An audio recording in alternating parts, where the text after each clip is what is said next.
Welcome back, everyone, to the deep dive. This time, we're going way back to the early 2000s for the WorldCom's scandal, Ooh, yeah. one of the biggest corporate meltdowns in history. Yeah. It's a wild story of ambition, deception, and I think really shows how fragile trust is, especially in the business world. Mm. We've got a ton of research, articles, even some firsthand accounts of what went down at Oh, WorldCom. wow. So let's dive in. Okay.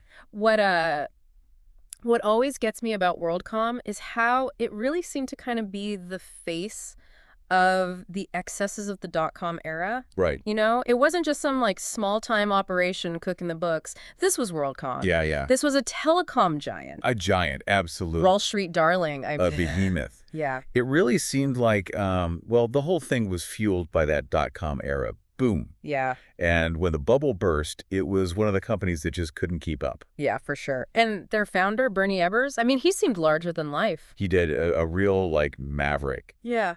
Yeah, the articles we have, they paint him as this charismatic risk taker. Right. Who really believed in, in WorldCom's mission. Yeah, the promise of connecting the world. Yeah. But obviously behind the scenes, something much darker was brewing.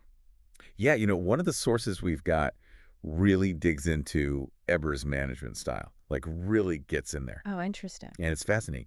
He was known for his aggressive acquisition strategy. Oh, right. Like just buying up company after company. Yeah. I think over 30 companies. Wow. To fuel WorldCom's growth. And, looking back, it created this crazy complex corporate structure that really, I think, made it easier to hide what they were doing. Oh, yeah. I see. Like hide the shenanigans. Exactly. Yeah. It's amazing how ambition can, like, blind people to risks. Right? Yeah, it's like tunnel vision almost. Yeah. They were so focused on growth that they lost sight of everything else. Yeah, totally. Speaking of risks, one of the biggest red flags, I mean, it was Ebbers himself borrowing $408 million from the company. Right. That's just like, wow. I mean, why do you think the board let that happen? Was it just blind faith in Ebbers? Yeah. I mean, it seems like it. Several sources talk about this culture of loyalty at WorldCom. Uh-huh. Like real deference to Ebbers. Yeah. He was the guy, he built the company. Yeah. So the board, maybe they didn't want to rock the boat. Yeah, they didn't want to question him. Even when, hundreds of millions of dollars were at stake. Yeah. I mean, it's a classic case of how lack of oversight can just like create an environment for bad behavior. Absolutely. It's like a breeding ground for bad decisions. Yeah. But okay, let's get into like how they actually pulled off this massive fraud. Okay. They use this accounting trick, right? It's called capitalizing expenses. Yeah, capitalizing expenses. Can you like break that down for us? Like explain it in plain English. Okay, yeah. So capitalizing expenses is actually a real thing. It's a legitimate thing. Oh, okay. You're supposed to spread the cost of an asset over its useful life. Huh. So like if you buy a big old piece of equipment, you wouldn't just expense the entire cost all at once. Right. You'd depreciate it over time. Okay. The problem with WorldCom is they started capitalizing normal operating expenses, Okay. like their line costs. Like every day, just the normal cost of doing business. Exactly. Yeah. They were pretending that was some kind of investment. Yeah, like it was going to pay off in the future or something. But it was just regular expenses. So their books looked amazing. Yeah, they were making it look like they were way more profitable than they actually were. Yeah. It's crazy. The bankruptcy examiner's report we have, they think WorldCom improperly capitalized, like over $11 billion in expenses. $11 billion. Yeah. It's mind-boggling. That's not just like a little rounding error. I mean, this was deliberate, systematic, trying to deceive investors. Oh, absolutely. I mean, the public, everyone, right? It was House of Cards. But for a while, it seemed like they were getting away with it. They were riding high. What happened? What finally made this House of Cards collapse? So it all started with a small team of internal auditors at WorldCom. Oh, interesting. They started noticing some weird stuff in the company's accounting records. Okay. This wasn't some like big fancy forensic investigation. It was a few people who were willing to follow the money, even when it led to some really uncomfortable truths. Yeah. And this is where Cynthia Cooper comes in, right? Yeah, Cynthia Cooper. I read she was kind of hesitant to believe that there was fraud happening at such a large scale, right? Yeah, I mean, who wouldn't be? Yeah, for sure. So tell us a bit more about her role in all this. Okay, so Cynthia Cooper, she was the VP of Internal Audit at WorldCom. Okay. And her team, including Gene Morse, they started seeing red flags during these, like, routine audits, you know? Right. At first, I think they thought maybe it was just, like, isolated incidents, you know? Yeah, like a mistake here, a mistake there. Yeah, but the more they dug, the more they realized how big this was. Yeah, the deeper the rabbit hole went. Yeah, for sure. It must have been so, so daunting to go up against someone like Scott Sullivan. He was CFO. Oh, yeah. What do you think gave them the courage to just keep pushing, even when they were facing resistance from inside the company? Well, we've got this book by Cynthia Cooper herself, Oh, wow. and she talks about, like, the pressure she was under, the Yeah. fear of what would happen if she kept digging. Right? But ultimately, she just felt like she had to do the right thing, Wow. even if it meant risking her career. Yeah. That's incredible. I mean, that's truly brave. Oh, yeah. Okay. So Cooper and her team are doing all this digging. What was the evidence that actually blew the lid off this whole scandal? So there was this one journal entry Okay. for $500 million, Okay. $500 million. and no one could explain it. Wow. So Cooper and her team, they traced it back, Yeah. and it was all these improper capitalization adjustments. It confirmed everything they suspected. WorldCom was manipulating their expenses to make their profits look way bigger. I mean, that's the smoking gun. Yeah, that's it. Can you imagine the pressure they were under to keep quiet about that? I can't even imagine. Especially when it started leading back to the top executives. Yeah. It's like, what do you do with that information? So what happened when they confronted Scott Sullivan with this? What'd he say? So Cooper says that Sullivan tried to, like, downplay it at first. Oh, really? Yeah. He said the accounting was justified, Mm-hmm. but Cooper and her team weren't buying it. Right. So they took their findings straight to the audit committee of WorldCom's board. Oh, wow. And, well, at that point, the truth was out. Yeah. They couldn't ignore it anymore. And that's where things get really, really interesting. The board had to acknowledge the fraud, right? They had no choice. And that started this chain reaction of events. It all unraveled so quickly. And that ultimately led to WorldCom's collapse. Yeah. It was a complete meltdown. Before we get into all of that, though, there's something I've been thinking about. Okay. Arthur Anderson, WorldCom's auditor, Right. they signed off on these fraudulent financial statements? Yeah. Like, how on earth did they miss something this big? That's the million-dollar question, isn't it? Yeah. Some people say Arthur Anderson was just negligent. Okay. They didn't do their job properly. Mm-hmm. Others think they were in on it, turning a blind eye because WorldCom was paying them a ton of money. Yeah, that's... Who knows what really happened in those audit rooms? Yeah, I mean, it's a classic example of too big to fail mentality, right? Yeah. It raises a lot of questions about, the role of auditors. Yeah. It's about accountability. And how they're supposed to prevent this kind of stuff. It really makes you wonder, like, who's watching the Watchmen? Yeah, totally. Okay, so let's talk about the impact of this revelation on WorldCom. Oh, What happened when the news of the fraud went public? well, the news hit the financial markets like a bomb. Yeah. I mean, WorldCom's stock price just totally tanked. Yeah, I bet. Investors were panicking, right? Yeah. The whole company just spiraled towards bankruptcy. It was a free fall. I mean, think about it. This was a company that was like a symbol of the dot-com boom. Right. It was the future. And then poof, Gone. gone. What about the human cost of this scandal? Right. Didn't tons of WorldCom employees lose their job? Oh, yeah. Thousands. And their savings? Yeah. I'm... When WorldCom filed for bankruptcy in 2002, it was the biggest bankruptcy filing in U.S. history. Wow. At that point, anyway. Over 20,000 people lost their jobs. Wow. And a lot of them, their retirement savings were in WorldCom stock. Oh, no. So they lost everything. That's awful. Yeah, it was devastating. It's a reminder that these corporate scandals aren't just about numbers. Right. They affect real people's lives. Absolutely. Real people with families. Yeah. It's easy to forget that when you're talking about billions of dollars. Yeah, you focus on, like, the big players, the CEOs, the CFOs. The guys at the top. But it's the everyday employees who really suffer. Yeah. They're the ones who get caught in the crossfire. For sure. So what happened to the key players in the WorldCom fraud? Did they face any, legal consequences? Oh, yeah. Bernard Ebbers and Scott Sullivan, the CEO and CFO, they were both charged with fraud and conspiracy. Mm-hmm. Ebbers, he got hit with a 25-year prison sentence. 25 years. Wow. That's a long time, especially for a white-collar crime, right? I mean, it seems like the courts were really trying to send a message. Yeah, they were definitely cracking down. It was right after Enron, Tyco, all those scandals. Yeah. So the public was outraged. Oh, yeah. People were furious. Yeah. What about Sullivan, the CFO? Did he get the same sentence? So Sullivan, he actually cut a deal. Oh, really? Yeah, he testified against Ebbers Oh, and ended wow. up with a much shorter sentence, Okay. 5 years. 5 years, okay. But yeah, his testimony was a big part of why they got Ebbers. So, in a way, Sullivan helped ensure that justice was served. In a way, yeah. I mean, it's interesting how these cases often rely on people turning on each other Yeah. to, like, break the whole thing open. Yeah, for sure, for sure. But the legal fallout didn't stop at the executives, did it? Nope. Arthur Andersen, WorldCom's auditor, Right. they got nailed too. Really? For what, specifically? Obstruction of justice. Oh, wow. They were shredding documents related to the WorldCom audit. Oh, man. That's not a good look. So what happened to them? They were found guilty. And basically, that was the end of Arthur Andersen. Wow. I mean, they were one of the biggest accounting firms in the world, right? The Big Five or Yeah, whatever. one of the giants. And they just gone. Yeah, pretty much. Their reputation was shot. Yeah. It really shows that no one is above the law, right? Right. Even these huge, powerful institutions. Yeah. So WorldCom really shook things up. It was a wake-up call for the whole business world. Yeah, I bet.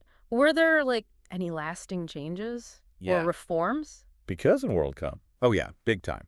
The Sarbanes-Oxley Act of 2002. Oh, yeah, I've heard of that. What is that exactly? So it was this huge piece of legislation Okay. designed to, prevent these kinds of scandals from happening again Yeah. by strengthening, like, corporate governance, financial reporting, making auditors more independent. Okay, so break it down for me. Sarbanes-Oxley, what did it actually change?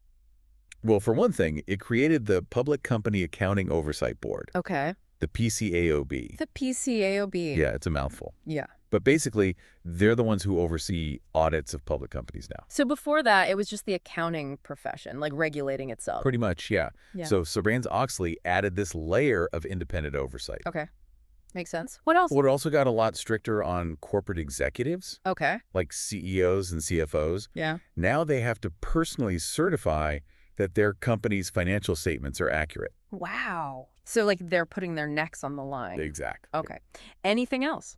Yeah. Sarbanes-Oxley also beefed up whistleblower protections. Oh, right. So it's safer for people to come forward. Yeah, it's supposed to protect them from retaliation. Yeah. I mean, we saw how important whistleblowers were in the WorldCom case, right? Absolutely. Yeah. Without Cynthia Cooper, who knows how long this would have gone on. Right, right. So Sarbanes-Oxley, it was a direct response to these scandals. Yeah. Trying to prevent history from repeating itself. But I mean, did it actually work? Has it stopped corporate fraud? Well, that's the thing. It's hard to say for sure. Yeah. There's no doubt that Sarbanes-Oxley has made things better. Okay.